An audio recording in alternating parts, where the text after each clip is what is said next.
अस्सलाम वालेकुम students. Last video में हमने ऐड रिमाइंडर या क्रिएट रिमाइंडर की जो एक्टिविटी है उसको देखा था। उसमें हमने उसके कोड को भी एक्सप्लेन किया और उसकी लेआउट को भी हमने देखा था। तो आज की जो वीडियो है इसमें हम जो रिमाइंडर हमने ऐड किए होंगे उनको प्ले करने का जो फंक्शन है वो परफॉर्म करेंगे कि वो प्ले कैसे होंगे, और जो रिमाइंडर आपने स्टॉप कर दिया है तो वो फिर उसका जो स्टेटस है वो मार्क हो जाए एज़ कंप्लीटेड या एज़ उसका जो स्टेटस होगा वो फिर आपको लिस्ट व्यू में शो नहीं होगा स्टेटस की वजह से, क्योंकि वहाँ पे हमने वेयर क्लास के अंदर उसका स्टेटस जो है वो डिस्कस किया होगा। जिसका स्टेटस नल होगा सिर्फ वही हमें शो होंगे। तो इसको हम देखते हैं। सबसे पहले तो हम इसकी जो लेआउट है उसको देखते हैं। तो इसकी लेआउट में आपको यहाँ पे नज़र आ रहा है एक अदद हमने यहाँ पे इसका रिमाइंडर एक्सपेंस रिमाइंडर का जो टाइटल है वो डाला हुआ है एक्टिविटी का, और उसके बाद हमने रिमाइंडर टाइटल है, मतलब यहाँ पे आपको रिमाइंडर का टाइटल जो है वो नज़र आएगा। वो जो डेटाबेस में हमारे पास स्टोर होंगे टाइटल के रिमाइंडर और डिस्क्रिप्शन, वो आपको यहाँ पे हम एक्सेस करके तो यहाँ पे हम दिखाएंगे। तो यहाँ पे उसका टाइटल नज़र आएगा और उसके बाद ये डिस्क्रिप्शन का एक हमने लेबल डाला हुआ है, तो यहाँ पे आपको लेबल नज़र आएगा। और उसके बाद यहाँ पे हमने स्टॉप का एक बटन डाला हुआ है। तो जब आप समझेंगे कि आपको एक्नॉलेज हो गया तो आप स्टॉप करेंगे तो वो रिमाइंडर जो है वो स्टॉप हो जाएगा और ये एक्टिविटी आपको बैक स्टैक से और फ्रंट स्टैक से आपको रिमूव नज़र आ जाएगी। और उसके बाद ये जो रिमाइंडर होगा, क्योंकि आपने इसको एक्नॉलेज कर लिया कि जी मुझे पता चल गया इस रिमाइंडर का जो आपने सेट किया था, तो स्टॉप करने पे फिर वो आपको लिस्ट व्यू से भी नज़र नहीं आएगा, क्योंकि उसका स्टेटस आपने मार्क एज कंप्लीट या मार्क एज व्यू जो भी हमने इसका स्टेटस रखा होगा वो हमने वहाँ पे अप्लाई कर दिया होगा। तो ये जो स्टॉप का बटन है इसके साथ अगर आप देखें तो यहाँ पे ऑन क्लिक पे हमने फंक्शन एक इसके साथ अटैच किया हुआ है स्टॉप रिमाइंडर का।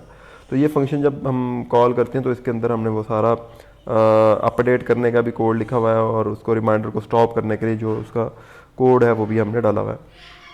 अच्छा, यहाँ पे मैं आपको एक और चीज़ बता दूँ। यहाँ पे आपको जो रिमाइंडर है वो प्ले करने के लिए आपको कुछ ऑडियो फाइल जो है वो चाहिए होगी, मतलब रिमाइंडर का साउंड जो है वो आप डाउनलोड कर लें नेट से।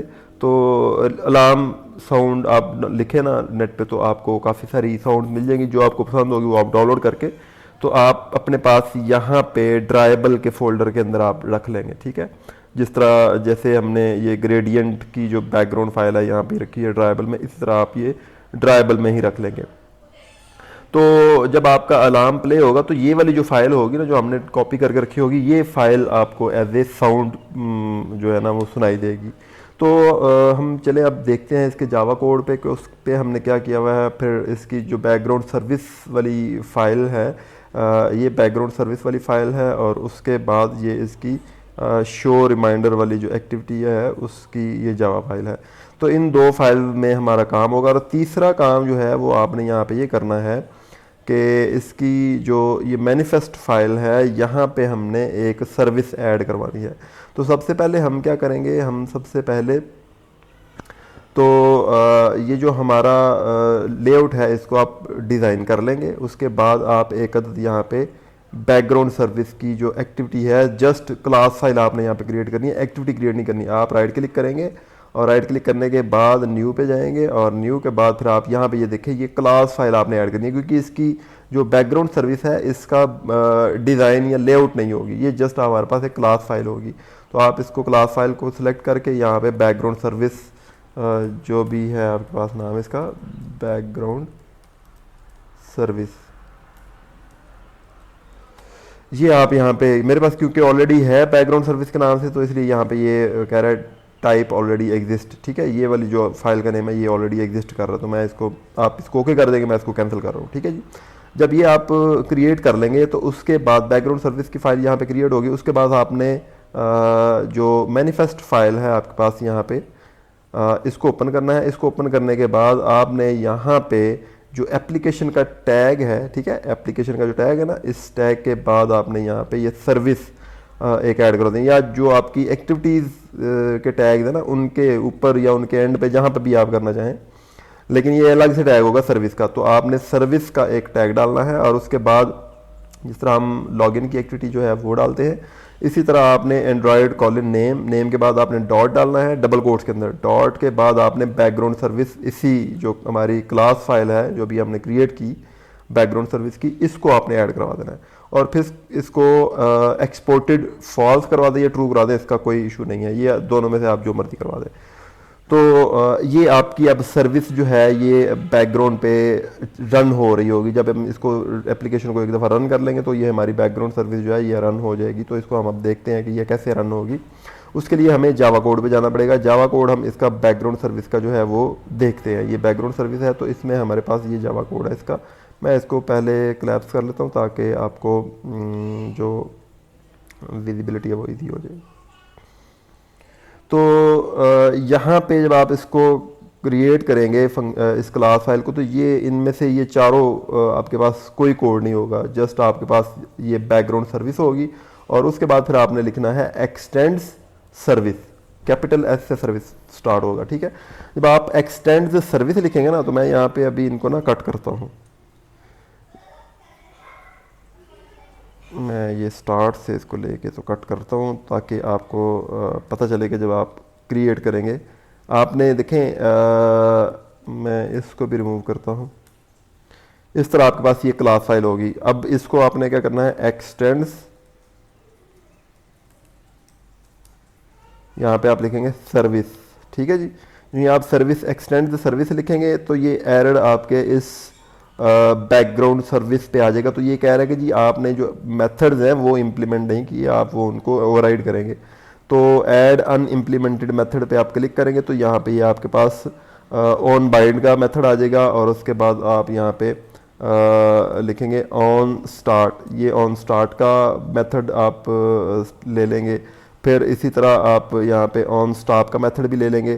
तो ये तीन मेथड जो है ये आप यहाँ पे लेंगे। इसके अलावा हम देख लेते हैं ये मेथड्स होंगे, ठीक है जी। तो इसमें दो मेथड्स हमने खुद बनाए हैं और तीन मेथड्स आपको वहाँ से ही ओवरराइड करने पड़ेंगे। एक ऑन स्टार्ट का मेथड, ऑन स्टार्ट जो ओवरराइड मेथड हमने किए हैं इनको ऊपर देखें ओवरराइड लिखा होगा। जो हमने खुद क्रिएट किए हैं उनके ऊपर ओवरराइड जो है वो नहीं लिखा होगा। जिस तरह ये हमने खुद क्रिएट किया है तो इसके ऊपर स्टार्ट पे इसके ओवरराइड नहीं लिखा हुआ।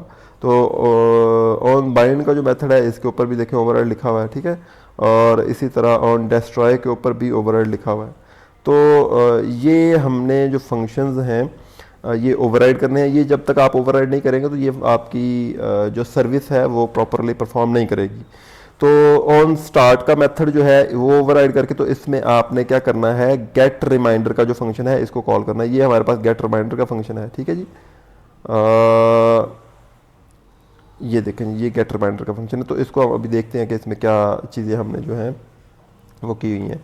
और उसके बाद गेट रिमाइंडर का फंक्शन कॉल करके ऑन स्टार्ट के ऊपर, और उसके बाद फिर आपने रिटर्न करना है इसको स्टार्ट अंडरस्कोर स्टिकी। ये स्टार्ट स्टिकी इसलिए हमने करना है कि जब फॉर एग्जांपल हम अपना परफॉर्म रन करते हैं अपनी एप्लीकेशन को, तो वो जो रिमाइंडर होगा वो हमारे सामने जो है आएगा।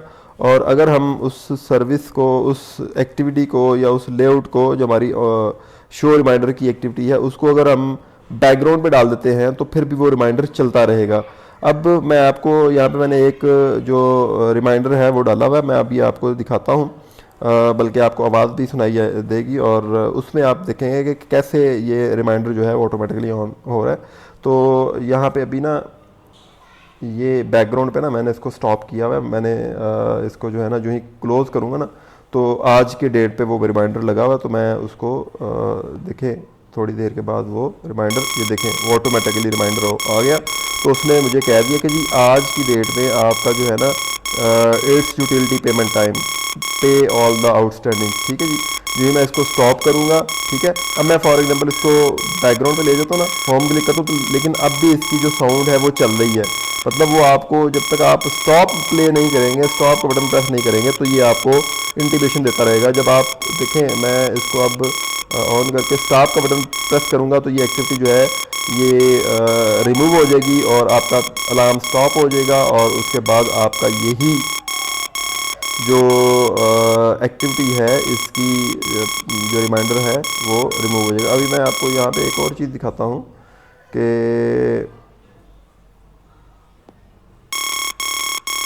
हाँ, ये जब तक आप इसको स्टॉप नहीं करेंगे आप अपनी एप्लीकेशन को दोबारा रिज्यूम नहीं कर सकते। मैं इसको स्टॉप करता हूँ, तो ये स्टॉप हो गया और अब मैं इसको जो है अपनी एप्लीकेशन को ले आता हूँ।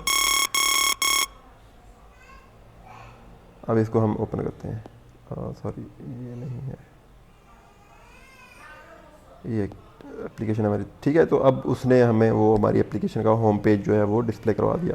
तो ये जो रिमाइंडर है ये आपने एप्लीकेशन ओपन होगी या आपकी एप्लीकेशन क्लोज होगी तो जो ही वो डेट आएगी तो ऑटोमेटिकली उसको वो प्ले करना शुरू कर देगा। जिस तरह अभी आपने देखा, तो मैंने उसको जो है वो एप्लीकेशन को रन नहीं किया, ऑलरेडी रन हुई थी। जो ही मैंने पॉज करके रखा था, जो ही मैंने उसको जो है वो अनपॉज किया, रिज्यूम किया, तो उसने अपना काम शुरू कर दिया। तो इसी तरह आपके पास ये है कि जब आप एक रिमाइंडर ऐड कर देंगे तो ऑटोमेटिकली वो अपनी डेट पे आके खुद ही चलना शुरू हो जाएगा, वो खुद ही आपको इंटीमेट कर देगा। तो यहाँ पे देखें आज की डेट में कोई रिमाइंडर नहीं है, तो इसको भी हम आज की डेट में जो है वो चेंज करते हैं। यहाँ पे हम करते हैं इसको 03 और यहाँ पे हम इसको 10 कर देते हैं। अब मैं इसको अपडेट रिमाइंडर करता हूँ तो ये रिमाइंडर थोड़ी देर बाद इसको चलना चाहिए। तो मैं इसको रिमूव करता हूँ। जो ही मैं इसको अब ओपन करूँगा तो यहाँ पे देखें वो रिमाइंडर स्टार्ट हो गया, वो सीधा ही रिमाइंडर पे आया। ठीक है, तो ये इस तरह आपका जो रिमाइंडर है वो काम कर रहा है। जो ही मैं इसको स्टॉप करूँगा तो वहाँ पे पहले 2 थे लिस्ट में, तो अभी वो वहाँ पे 1 रह गया होगा। ठीक है, यहाँ पे देखें अब 1 रह गया, वो रिमाइंडर वहाँ से ख़त्म हो गया। तो रिमाइंडर ख़त्म इसलिए होता है क्योंकि हम उसका स्टेटस जो है वो चेंज कर देते हैं और यहाँ पे हमने स्टेटस जो है वो नल लगाया होता है। तो अब हम चलते हैं, अब ये आपकी जो ऑन स्टार्ट, ऑन डिस्ट्रॉय और ऑन बाइंड, ये तीनों जो हैं इनमें सिर्फ आपने ऑन स्टार्ट पे ये गेट रिमाइंडर का जो फंक्शन है ये कॉल करना है, जो हमने नीचे खुद क्रिएट किया हुआ है, और रिटर्न आपने स्टार्ट स्टिकी करना है। स्टार्ट स्टिकी करेंगे तो तब आपके पास वो बैकग्राउंड पे भी आप उसको होम का बटन प्रेस कर देते हो तब भी वो आपको अलार्म की आवाज़ जो है वो आती रहेगी, अलार्म चलता रहेगा आपका, वो बैकग्राउंड पे भी आपको प्ले करता रहेगा अलार्म को। तो यहाँ पे हम देखते हैं कि यहाँ पे हमने क्या किया हुआ है। यहाँ पे हमने एक क्यूरी लिखी होगी सिलेक्ट की, ताकि हम डेटा जो है वो जो रिमाइंडर आज की डेट में प्ले होना उसको हम प्ले करवा सकें, उसको शो करवा सकें हम। तो ये गेट रिमाइंडर हमने इसीलिए इसका नाम रखा है फंक्शन का। गेट रिमाइंडर में हमने क्या किया है, एसक्यूएल डेटाबेस को हमने ओपन किया है। ठीक है जी, यहाँ पे देखिए उसका डेटाबेस हमने ओपन किया। उसके बाद क्यूरी हमने लिखी है, एक स्ट्रिंग टाइप क्यूरी वेरिएबल में उसको हमने स्टोर करवाया। फिर हमने कर्सर में जो क्यूरी है उसको एग्जीक्यूट करवा के कर्सर में हमने स्टोर करवाया, और उसके बाद इफ स्टेटमेंट हमने यूज़ किया कि अगर कर्सर जो है वो मूव टू नेक्स्ट कर रहा तो फिर ये जो डेटा है ये हमें चाहिए होगा। तो ये log.d जो है ये लॉगकैट में हमें उसका स्टेटस देखने के लिए जो है हमने खुद से एक डीबग के तौर पे इसको किया हुआ। ये आप इसको रिमूव भी कर दें तो फिर भी कोई इशू नहीं है, फिर भी आपका काम चलेगा, आपको कोई इससे प्रॉब्लम नहीं होगी।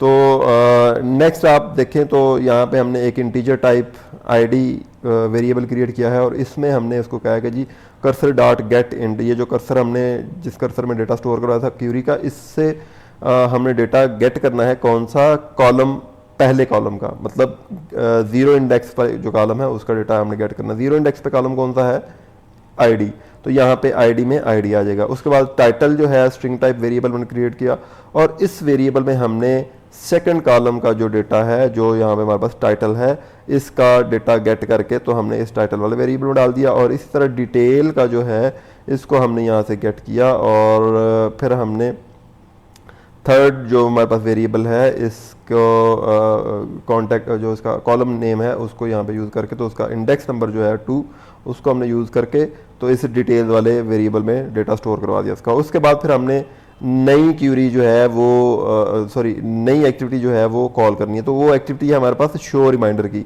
ये आप जहन में रखें, ये बैकग्राउंड सर्विस पे हम ये सारा काम कर रहे हैं, और इस सर्विस पे हम फिर कॉल करेंगे शो रिमाइंडर की एक्टिविटी को। अब आप देखें कि शो रिमाइंडर की एक्टिविटी आपको होम स्क्रीन पे कहीं नहीं मिलेगी, वो तब ही कॉल होगी जब हम उसको यहाँ से बैकग्राउंड सर्विस जो है वहाँ से हम उसको रन करवाएंगे। तो यहाँ पे हमने इंटेंट एक क्रिएट किया है, और इस इंटेंट में उसको हमने जो एक्टिविटी लॉन्च करवानी है वो शो रिमाइंडर एक्टिविटी, उसका हमने उसको नेम दे दिया है। और उसके बाद यहाँ पे हमने एक और काम करना है, फ्लैग सेट करना है हमने, और फ्लैग में हमने उसको कहा आई डॉट एड फ्लैग्स।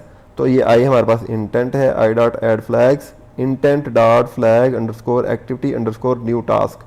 तो ये कोई भी नया टास्क जब हमने करना हो तो उसके लिए हम ये फ्लैग सेट करते हैं ताकि हम इसको बता सकें कि ये जो फ्लैग हमने सेट किया है, फ्लैग बेसिकली एक इंटीजर टाइप कोई वैल्यू होती है। इसको अगर आप क्लिक करें ना, इसके ऊपर कर्सर रखें तो यहाँ पे पहली लाइन जो आपको बोल्ड नज़र आ रही है ना नोटिफिकेशन में, यहाँ पे लिखा हुआ है इंट टाइप ये फ्लैग है और आगे उसका इंटीजर का टाइप का जो है ना वो वैल्यू दिया 2 6 8 4 3 5 4 5 6। तो ये इसका आईडी है, ये इसका जो है ना वैल्यू है इंटीजर की। तो यहाँ पे अगर हम वो इंटीजर वैल्यू भी दे देंगे तो तब भी यही फ्लैग सेट होगा। और फिर उसके बाद हमने आई डॉट पुट एक्स्ट्रा, मतलब जो एक्टिविटी हमने ये लॉन्च करनी है शो रिमाइंडर वाली, इसके साथ हमने कुछ डेटा ट्रांसफ़र करना है। डेटा ट्रांसफ़र करने के लिए यहाँ पे हम पुट एक्स्ट्रा का जो फंक्शन है वो यूज़ करेंगे। आई डॉट पुट एक्स्ट्रा मतलब इस इंटेंट के साथ कुछ एक्स्ट्रा डेटा हमने सेंड करना है। तो उसके लिए आप यहाँ पे सबसे पहले इसको की देंगे, की के बाद आप यहाँ पे वैल्यू देंगे। की हमारे पास वो होगी जो हमने जिस एक्टिविटी पे हम सेंड कर रहे हैं डेटा, उस एक्टिविटी जाके उसको एक्सेस करेंगे डेटा को, और वो हम एक्सेस करेंगे इस की बेस पे। ये की हम उसको बताएंगे तो वो हमें ये वाला डाटा जो भी डेटा यहाँ पे हमने सेंड किया होगा वही डेटा हमें यहाँ पे वो रिसीव करवा देगा। इसी तरह टाइटल जो है वो भी हमने टाइटल की के साथ डेटा जो टाइटल का वो सेंड कर दिया। डिटेल की जो की है उसमें हमने डिटेल जो है रिमाइंडर की वो डाल के तो स्टार्ट एक्टिविटी को जो है ट्रांसफ़र करवा दी और स्टार्ट एक्टिविटी से वो एक्टिविटी जो है वो स्टार्ट हो जाएगी और इसी तरह उसका जो डेटा है सारा वो उस एक्टिविटी पे जाके ट्रांसफ़र होगा। अब जब इस एक्टिविटी पे डेटा जाएगा, ये शो रिमाइंडर एक्टिविटी, इस एक्टिविटी पे जब डेटा जाएगा तो इसमें हम इस सारे डेटा को रिसीव करके तो प्रोसेस करेंगे और उसके बाद फिर हम उसको डिस्प्ले भी करवाएंगे। तो उस पे जाने से पहले हम यहाँ पे क्यूरी को ज़रा देख लें। क्यूरी में हमने लिखा हुआ है सिलेक्ट अंडरस्कोर आईडी, फिर टाइटल और फिर डिस्क्रिप्शन। ये तीन कॉलम हमने सेलेक्ट करने हैं फ्रॉम रिमाइंडर्स टेबल। रिमाइंडर के टेबल से ये तीनों कॉलम्स आपने सेलेक्ट करने हैं। और फिर हमने कहा है कि जी वेयर स्टेटस इज नल, तो वहाँ पे एक स्टेटस का कॉलम भी होगा, उसको हमने नल रखा हुआ है, where status is null. And reminder date equals, reminder की जो डेट है वो किसके इक्वल हो। यहाँ पे हमने एक फंक्शन यूज़ किया हुआ है, ये सिक्वलाइट का ही फंक्शन है, क्यूरी का फंक्शन है। ये फंक्शन है हमारे पास strf टाइम। तो ये जो फंक्शन है ये हम इसमें इसको अपनी मर्ज़ी का जो टाइम का फॉर्मेट है, डेट का फॉर्मेट जो है वो हम इसको दे सकते हैं। तो उसके लिए आप क्या करेंगे, ब्रैकेट्स डालेंगे, ठीक है, दोनों छोटी ब्रैकेट्स डालेंगे। ये छोटी जो ब्रैकेट्स हैं ये वाली, ठीक है, तो यहाँ तक ये फंक्शन है, ये फंक्शन की ब्रैकेट्स हैं और इसके अंदर हमने फिर इसको ये वैल्यू एक दे दी है, ठीक है। तो यहाँ पे पहला ये कॉमा, इसके दो पैरामीटर होते हैं, एक कॉमा के पहले होता है पैरामीटर, एक कॉमा के बाद होता है पैरामीटर। जो कॉमा से पहले पैरामीटर होता है ये हम इसको बताते हैं कि किस फॉर्मेट में डेटा हमें चाहिए, और उसके बाद हम इसको बताते हैं कि किस तरह का डेटा वो फॉर्मेट होने के बाद हमें मिलेगा, मतलब किस डेटा को हमने इस फॉर्मेट में कन्वर्ट करना है। तो यहाँ पे हमने क्योंकि जो डेट डाली हुई है अपने पास रिमाइंडर में, मैं अगर आपको दिखाऊं तो यहाँ पे डेट हमने डाली है 2 दफ़ा, हमने डी लिखा है, मतलब आपने पहले डे लिखा है, फिर डैश दे के फिर मंथ लिखा है, 2 डिजिट्स में मंथ लिखा है, फिर डैश दे के फिर 4 डिजिट्स में आपने इसको ईयर में लिखा है। तो यहाँ पे भी हमने इसको यही फॉर्मेट बताना है, डी फॉर डे और फिर डैश, फिर एम फॉर मंथ और फिर डैश, फिर कैपिटल वाई आपने लिखना है, तो तब आपके पास वो ईयर आएगा, ठीक है। और इन सब से पहले आपने ये परसेंटेज का सिंबल डालना है, ठीक है।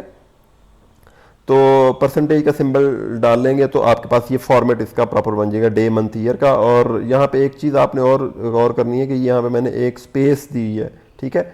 ये अगर आप देखें तो ये सिंगल कोट के बाद मैंने एक स्पेस दे के तो फिर परसेंटेज का सिंबल डाला है, फिर डी डाला है, फिर डैश डाला है, फिर परसेंटेज डाला है, फिर मंथ का एम डाला है, फिर डैश, फिर परसेंटेज और फिर कैपिटल वाई और फिर सिंगल कोट को हमने क्लोज कर दिया। और उसके बाद फिर हमने कॉमा डाला है, कॉमा के बाद फिर हमने डेट का फंक्शन यूज़ किया है, डेट, फिर इसको हमने कहा कि जी नाउ, मतलब डेट जो है वो आज की जो डेट है, ये फंक्शन हमें जो करंट डेट है वो हमें प्रोवाइड करेगा विद टाइम। नाउ जो है वो डेट और टाइम दोनों रिटर्न हमें करता है।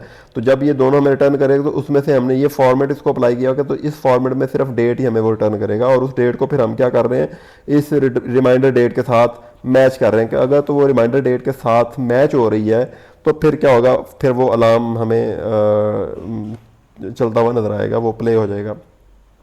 तो ये इसकी क्यूरी थी। अब हम चलते हैं शो रिमाइंडर एक्टिविटी पे, जिसमें जाके हम ये जो डेटा हमने ट्रांसफ़र किया है तो वो डेटा वो हम वहाँ पे रिसीव करेंगे और उसके बाद उसको हम डिस्प्ले करवाएंगे, और उसके जो लेबल्स हैं उन पे वो हम डेटा अटैच करवाएंगे। तो ये हम चलते हैं अभी शो रिमाइंडर एक्टिविटी पे। तो ये हमारे पास शो रिमाइंडर की एक्टिविटी आ गई। इसमें हमने क्या किया है, स्टार्ट पे हमने उसी तरह सिक्युलेट ब्राउज़र सिक्युलेट डेटाबेस जो है उसका ऑब्जेक्ट क्रिएट किया, और इसी तरह टेक्स्ट व्यूज़ हैं उनको भी हमने कास्ट किया, और मीडिया प्लेयर हमने यहाँ पे एक अदद क्रिएट किया है। मीडिया प्लेयर हमने इसलिए क्रिएट किया है ताकि हम अपने जो साउंड है उसको प्ले कर सकें। फिर दो वेरिएबल्स हमने क्रिएट किए स्ट्रिंग टाइप, एक है रिमाइंडर टाइटल और दूसरा है रिमाइंडर डिटेल, और फिर तीसरा हमने आईडी जो यहाँ पे यूज़ किया है वो रिमाइंडर आईडी है। ठीक है, तो आईडी, टाइटल और डिटेल, ये तीनों वेरिएबल्स हमने क्रिएट किए और इनको हमने ग्लोबली यहाँ पे उनका स्कोप जो है वो डिक्लेयर कर दिया। और उसके बाद आप देखें तो ऑन क्रिएट एक्टिविटी है, मेथड है, और इस मेथड में हमने क्या किया है, डेटाबेस को ओपन किया है। फिर जो हमारे टेक्स्ट व्यूज़ थे दो, टाइटल और डिस्क्रिप्शन वाला, उनको हमने कास्ट किया है। और उसके बाद फिर इस ऑन क्रिएट की एक्टिविटी के अंदर हमने यहाँ पे एक अदद बंडल टाइप का आई वेरिएबल क्रिएट किया है, और उसको हमने कहा है कि जी get intent dot get extras. वहाँ पे जो इंटेंट के थ्रू हमने डेटा सेंड किया है ना, यहाँ पे ये देखें बैकग्राउंड सर्विस पे आप देखें तो हमने यहाँ पे लिखा हुआ है आई डॉट पुट एक्स्ट्राज। आई हमारे पास क्या है, intent, intent dot put extras. Intent के साथ जो हमने एक्स्ट्रा डेटा पुट किया है उसको हम यहाँ पे गेट कर रहे हैं, get intent dot get extras. ठीक है, तो इंटेंट के अंदर जो एक्स्ट्रा डेटा है वो हम यहाँ पे गेट कर रहे हैं, और गेट करने के बाद हम यहाँ पे उस हर डेटा की आईडी के अकॉर्डिंग उसको गेट करके तो अपने पास वेरिएबल में स्टोर करवा लेंगे। यहाँ पे हमने क्या किया, रिमाइंडर आईडी जो हमारे पास था वेरिएबल, ये हमने ऊपर डिक्लेयर किया, इसमें हमने स्टोर करवाया किसको, ये हमारे पास बंडल है। ठीक है, आई इंटेंट का जो बंडल है, इसमें हमने इंटेंट का डेटा गेट किया हुआ था। तो इसमें से अब हमने क्या करना है, गेट इंट करना है, क्योंकि यहाँ पे हमने क्या किया था, गेट पुट इंट किया था या पुट एक्स्ट्रा किया था। ठीक है, तो पुट एक्स्ट्रा में आपको जो उसकी टाइप है वो डिफाइन करने की ज़रूरत नहीं होती। तो यहाँ पे हमने क्योंकि इंटीजर टाइप है हमारा आईडी, तो उसको हमने इंट गेट इंट यूज़ कर लेना फंक्शन को, आई डॉट गेट इंट। तो हमें इंटीजर टाइप का डेटा गेट होगा, कौन से की से, आईडी वाली की से, मतलब जो आईडी हमने सेंड किया है वो इंटीजर टाइप होगा, तो इसलिए हमने गेट इंट का फंक्शन यूज़ किया, और उसको फिर हम गेट करके तो रिमाइंडर आईडी में हम उसको स्टोर करवा रहे हैं। इसी तरह टाइटल का जो वेरिएबल है उसमें हम गेट स्ट्रिंग का फंक्शन यूज़ करके I dot get in get string, I क्या है हमारे पास, यहाँ पे ये बंडल है। बंडल क्या है, जिसमें हमने डेटा जो है वो गेट करके इंटेंट का एक्स्ट्रा डेटा जो हमने वहाँ पुट किया था उसको गेट करके हम स्टोर किया हुआ है इस आई में। तो इसलिए हम यहाँ पे यूज़ कर रहे हैं आई डॉट गेट स्ट्रिंग, और यहाँ पे टाइटल उसको दे रहे हैं। और ये की आपको सेम यही रखनी होगी जो आपने यहाँ पे यूज़ की थी। अगर आप कुछ डिफरेंट की इससे डिफरेंट की यूज़ करेंगे यहाँ पे तो फिर आपको एरर देगा कि ये इस नाम का डेटा मेरे पास तो है ही नहीं, इसलिए आप इसको यूज़ नहीं कर सकते। उसके बाद फिर डिटेल वाला जो डेटा हमने वहाँ से सेंड किया था उसको हमने गेट स्ट्रिंग डिटेल के नाम से गेट करके तो रिमाइंडर डिटेल में इसको स्टोर करवा लिया। फिर उसके बाद आप यहाँ पे देखें तो हमने साथ ही उसको बताया कि जी टाइटल डॉट सेट टेक्स्ट, जो टाइटल वाला एडिट टेक्स्ट व्यू है उसके ऊपर जो टाइटल सेट करना है, जो टेक्स्ट उसके ऊपर सेट करना है वो आप लिखेंगे टाइटल, डबल कोट्स के अंदर टाइटल लिखा मैंने, कॉलन डाला और स्पेस डाल दी थोड़ी सी एक, और उसके बाद फिर हमने प्लस सिंबल डाला, कनकैटिनेशन के लिए ये काम करेगा प्लस सिंबल। और उसके बाद हमने रिमाइंडर टाइटल जो है हमारे पास ये वेरिएबल जिसके अंदर हमने एक्स्ट्रा डेटा जो है वो गेट करके तो उसके अंदर स्टोर किया था, जो टाइटल हमारे पास था एक्टिविटी उसका रिमाइंडर का, तो वो क्या होगा, टाइटल इक्वल रिमाइंडर टाइटल आपको नज़र आएगा।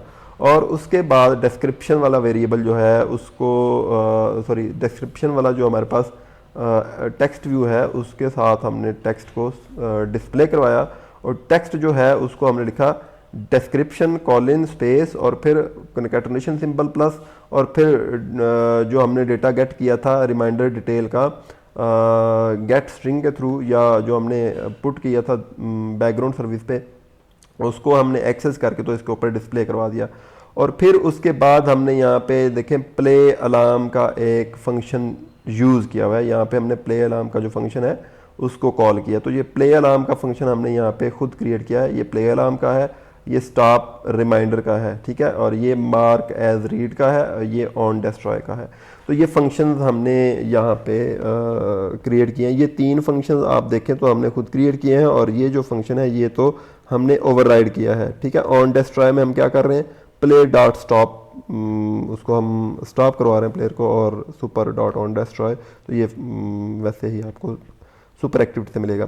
तो यहाँ पे अगर आप देखें ये जो आपको प्लेयर नज़र आ रहा है तो ये प्लेयर हमने ऊपर डिफाइन किया हुआ, इसको डिक्लेयर किया हुआ है मीडिया प्लेयर, इसका नाम हमने रखा है प्लेयर, ठीक है जी। तो ये प्ले अलार्म में हमने क्या किया है, यहाँ पे हमने पहले तो क्रिएट किया है उस प्लेयर को, player equal media player dot create इसका अपना एक फंक्शन है मीडिया प्लेयर का जो हमें मीडिया प्लेयर क्रिएट करके देता है। और उसके बाद हमने इसको कॉन्टेक्स्ट जो है वो प्रोवाइड किया। तो ये आप यहाँ से इसको रिमूव भी कर दे तो ये ठीक है, क्योंकि ये बाद दफ़ा जो बाय डिफ़ॉल्ट आपकी नोटिफिकेशन का अलार्म है वो होते ही नहीं है, तो फिर वो ये एरर देता है। तो यहाँ पे आपने क्या करना है, मीडिया प्लेयर डॉट क्रिएट ये असाइन करवा देना है प्लेयर को जो हमने मीडिया प्लेयर के टाइप का ऊपर वेरिएबल या उसका ऑब्जेक्ट क्रिएट किया हुआ है। तो यहाँ पे हम इसको कॉन्टेक्स्ट देंगे दिस, उसके बाद कॉमा डालेंगे और यहाँ पे हम उसको वो साउंड देंगे जो हमने कॉपी की हुई है अपने पास इस ड्राइबल में। यहाँ पे देखें ड्राइबल में हमने अलार्म डॉट वेव, तो यहाँ पे आपको उसकी एक्सटेंशन देने की ज़रूरत नहीं पड़ेगी। तो यहाँ पे आप अगर देखें ना तो मैं यहाँ पे इसको दोबारा आपको टाइप करके दिखा देता हूँ। आप देखेंगे ड्राइबल जब यूं ही इस तरह आएगा ना आपके पास ड्राइबल, तो आपने ड्राइबल एंड्रॉयड डॉट आर वाला नहीं करना, आपने com dot example dot personal expense manager जो आपका अपना प्रोजेक्ट का एक पैकेज नेम है उस पैकेज नेम वाले के ड्राइबल को आपने सेलेक्ट करना है, ठीक है जी। मैं इसको सेलेक्ट करूँगा डबल क्लिक करके और फिर डॉट जो ही डालूंगा तो आपके ड्राइबल में जितने फोल्डर में जितनी फाइल्स हैं वो सारी यहाँ पे आ जाएंगी। देखें अलार्म आ गया, ग्रेडियंट आ गया, आईसी लॉन्चर आ गया। तो मैं यहाँ पे अलार्म जो है वो सेलेक्ट कर लूँगा और सेव करूँगा तो यहाँ पे मेरे पास क्रिएट हो जाएगा। और उसके बाद आपने क्या करना है, player dot stop player dot start, तो यहाँ पे हमने इस प्लेयर को जो प्लेयर क्रिएट किया उसको स्टार्ट कर लेना है, क्योंकि हमने स्टार्ट अलार्म का या प्ले अलार्म का जो है वो फंक्शन क्रिएट कर रहे हैं। तो यहाँ पे हमने इसको स्टार्ट करना है। और उसके बाद play dot set looping true, तो ये क्या करेगा, आपकी फॉर एग्जांपल जो साउंड है वो 3 सेकंड की है तो वो उसको लूप में चला कर रखेगा, वो 3 सेकंड बाद उसको वो ऑफ नहीं करवाएगा, वो फिर 3 सेकंड जब उसके पूरे हो जाएंगे फिर वो स्टार्ट उसको करा देगा, मतलब वो उसको लूप में लगा देगा, वो जब तक आप उसको स्टॉप नहीं करेंगे वो स्टॉप नहीं होगी। तो उसके बाद हमने जो फंक्शन बनाया है वो है स्टॉप रिमाइंडर का। जो स्टॉप रिमाइंडर का फंक्शन है ये देखें आप, यहाँ पे हमने इसको व्यू पास किया हुआ है। तो ये इसका मतलब ये है कि ये हमने हमारी ये जो एक्टिविटी के लेआउट के अंदर स्टॉप का जो बटन है इसके साथ ये देखें हमने स्टॉप रिमाइंडर का ऑन क्लिक पे यूज़ किया हुआ है। तो ये जब आप फंक्शन बटन प्रेस करेंगे तो ये वाला फंक्शन कॉल होगा। तो इसमें क्या होगा, प्लेयर डॉट स्टॉप, जो प्लेयर हमने क्रिएट किया था स्टार्ट किया था उसको वो स्टॉप कर देगा, मतलब हमारा जो अलार्म है उसको स्टॉप कर देगा। और उसके बाद क्या करेगा, मार्क एज रीड, तो जो हमारा वो रिमाइंडर था, एंट्री थी रिमाइंडर की हमारे डेटाबेस में, उसको वो मार्क एज रीड कर देगा। तो यहाँ पे हमने उसका जो स्टेटस है वो भी चेंज कर देंगे। वो फंक्शन हमने यहाँ पे एक बनाया 2 लाइन का फंक्शन है, इसमें हमने उसको क्या किया है, हमने यहाँ पे एक अपडेट की क्वेरी यूज़ की है, अपडेट रिमाइंडर्स टेबल, रिमाइंडर का जो टेबल है उसको अपडेट कर दे और set status equal mark as read. तो यहाँ पे हमने उसका स्टेटस जो है वो सिंगल कोड के आप अंदर लिखेंगे, स्टेटस इक्वल सिंगल कोड्स फिर मार्क एज रीड, तो उसका स्टेटस जो है वो मार्क एज रीड हो जाएगा। और फिर वेयर क्लास हमने यूज़ किया, where underscore ID equal reminder ID, ठीक है। यहाँ पे डबल कोट्स आप डाल के क्यूरी क्लोज कर देंगे, उसकी स्ट्रिंग जो है फिर प्लस सिंबल डालेंगे और फिर ये रिमाइंडर आईडी डाल देंगे। तो आपका जो करंट जो आपका रिमाइंडर होगा वो फिर अपडेट हो जाएगा और उसका जो स्टेटस है वो मार्क एज रीड हो जाएगा। फिर आप यहाँ पे नेक्स्ट लाइन पे क्यूरी को एग्जीक्यूट कर देंगे तो इस तरह ये मार्क एज रीड का फंक्शन जो आप कॉल करेंगे यहाँ पे, तो ये स्टेटस इसका मार्क एज रीड हो जाएगा, और ये जब मार्क एज रीड जब होगा तो ये हमारी लिस्ट में से ऑटोमेटिकली रिमूव हो जाएगा। और उसके बाद आप अगर देखें तो नेक्स्ट हमारे पास जो फंक्शन है वो ऑन डिस्ट्रॉय का है। ऑन डिस्ट्रॉय फॉर एग्जांपल हमारी जो एप्लीकेशन है उसको हम डिस्ट्रॉय कर देते हैं। जो ही हम एप्लीकेशन को डिस्ट्रॉय करेंगे तो हमारा जो प्लेयर है वो भी स्टॉप हो जाएगा, जो हमारा रिमाइंडर है वो स्टॉप हो जाएगा। तो ये इतना इसमें काम आपने करना होगा ताकि आपका जो अलार्म है वो चल सके। और इसमें कोई ऐसी कॉम्प्लिकेशन वाली चीज़ें नहीं हैं, जस्ट एक ट्रिक है, वो आप ट्रिक यहाँ से ऐसे ही यूज़ करेंगे और ऐसे ही आप इसको प्ले करेंगे और उसके बाद आप अपने रिमाइंडर्स को सेट करेंगे। अगर आपका रिमाइंडर फिर भी आप एक एक्सपेरिमेंट के तौर पे एक जो एंट्री है रिमाइंडर की वो करंट डे की आप डाल के देखें तो वो उसको प्ले करना चाहिए। अगर प्ले नहीं कर रहा तो आप फिर मुझे बताएं, मैं आपको वो सारा उसका प्रोसीजर देख के बताऊंगा कि वहाँ पे क्या इशू है। तो आई थिंक आपको इसकी समझ आ गई होगी, कोई इतनी मुश्किल चीज़ें नहीं है। नेक्स्ट हम इंशाल्लाह जो रिपोर्ट है उस पर भी बात करेंगे और उसमें उस पर आई थिंक 2 वीडियोस कम अज़ कम बनेगी, तो उन पे हम जो है उस पे हम एक तो ग्राफ क्रिएट करेंगे, दूसरा हम जो उसकी रिपोर्ट की टेबल टाइप का जो डेटा है वो डिस्प्ले करवाएंगे। तो फिर नेक्स्ट उसके बाद हम इंशाल्लाह बैकअप वाला जो काम है वो करेंगे। फिर आपका जो प्रोजेक्ट है उसमें कंप्लीशन के लेवल पे पहुंच जाएगा, वो फिर कंप्लीट होगा। तो 3 मेरे ख्याल में नेक्स्ट वीडियोस में आपका ये पूरा जो प्रोजेक्ट है वो कंप्लीट हो जाएगा। तो नेक्स्ट हम फिर मिलते हैं इंशाल्लाह अगली वीडियो में। तब तक इजाज़त दें, अल्लाह हाफ़िज़।